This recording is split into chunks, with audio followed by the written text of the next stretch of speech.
right, so we're speaking of unlikely characters in this Christmas story, and we talked about, they did a great job with their pop quiz. You guys are all probably on Christmas break now from school, yes, but these guys had a quiz today, and they got an A+, because we've been talking about these unlikely characters in this wonderful story of Christ's birth. We talked about Zechariah and Elizabeth, we talked about King Herod, and we talked about the Magi, and today we talk about the shepherds. Now, let me ask, what do shepherds do? What's their job? Give me one thing, one aspect of their job. They herd sheep and maybe even other animals, right? Okay, excellent. What else do shepherds do? They may own sheep, or they may take care of sheep that other people might own too, right? Absolutely. Anybody else? Now, do they get to take some time off and just be like, the sheep are doing fine. I'm going to go have lunch. I'm going to go down the street, get a Starbucks. No? What do the shepherds have to do constantly? Take care of the sheep, right? Keep watch over them, care for them, right? And does that stop when the sun goes down? No, as a matter of fact, the most important time to be keeping an eye on the sheep is when the sun is down, keeping them safe from, what do you guys have in your hands? Foxes, right? Absolutely. Interesting that you brought foxes on this day. By the way, welcome back, Caroline. I hear your knee surgery went well, and it's so good to have you back. Can we give her a round of applause for being back? It's so good. All right, so, I've always wondered, the shepherds were required to be at work all the time, and they couldn't oversleep. And, they didn't have one of these, right? What is it? Does anybody know what this is? They looked at me like I was crazy. What is this? A clock with what? An alarm clock, right? Something to wake them up, to remind them, oh my gosh, I've got to be at work. And every day they woke up and they did the same thing over and over and over again. They went and they took the staff from another shepherd, and they took care of the shepherds, and they spent the night watching over them every single day. Wake up, take care of the shepherds, go back to sleep. Wake up, take care of the shepherds, go back to bed. Every single day, over and over and over again. Do you guys ever feel like that in your daily lives? Wake up, put some cereal in the bowl, grab your lunch, go to school, play on the playground, go home, do homework, go back to bed, maybe play some video games in the middle of all that, right? Over and over and over again. But what was amazing, can you hand me this interesting yellow thing right here?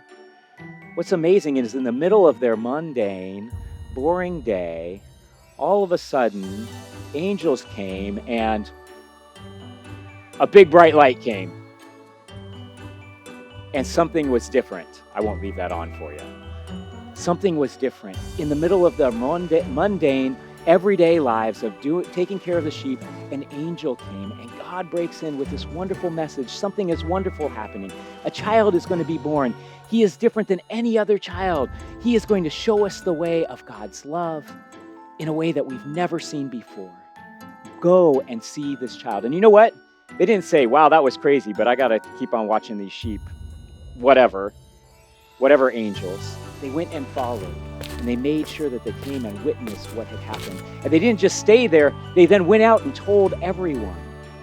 What I want you to know is they weren't in the temple or the sanctuary, they weren't praying, they weren't doing anything special, they were doing just the regular thing they do every single day, and God showed up. I want you to remember that when you go to school, when you're on the playground, when you're at home doing homework, don't believe that God is not there, or that God can't make God's presence available to you, or like a bright light become in your presence in that moment. But know that God is with you, and that God can speak to you at any time. Usually, it's in the time that we don't expect it. And I pray that we can be open to God's message of God's love and God's presence and God's care all day, every day. So know, when you're on the playground, you might have an encounter with God. It might look different than angels and bright lights, but you might have an opportunity for God to teach something, or maybe to have God use you for kindness and love to other people. And so I hope that you know God is always with us, no matter what, wherever we are. and can speak to us at any moment. We just need to have our ears open to that message. Amen? Amen. You have been having your hand up. Did you have a question? Or maybe you forgot that you had your hand up. That sometimes happens. That reminds me of a movie called The Spy, and it talked about how the evil. Absolutely, right? We see this story in movies like The Star, and it's a reminder. And that's why we tell the story over and over and over again, to be reminded of this great thing. Will you show me how you pray? Hands closed, hands open, eyes closed. It doesn't matter. There's no right or wrong way to pray. Let us just pray. God, we are thankful. We're thankful for our day-to-day lives. We're thankful for the rhythm of our lives. We are also thankful for the wondrous ways that you break into our ordinary lives and show us your way. Show us the way of love and the way of peace. Go with us. May we be open to how you're speaking to us each and every day. And may we have the courage to follow. Amen. Amen. God bless you.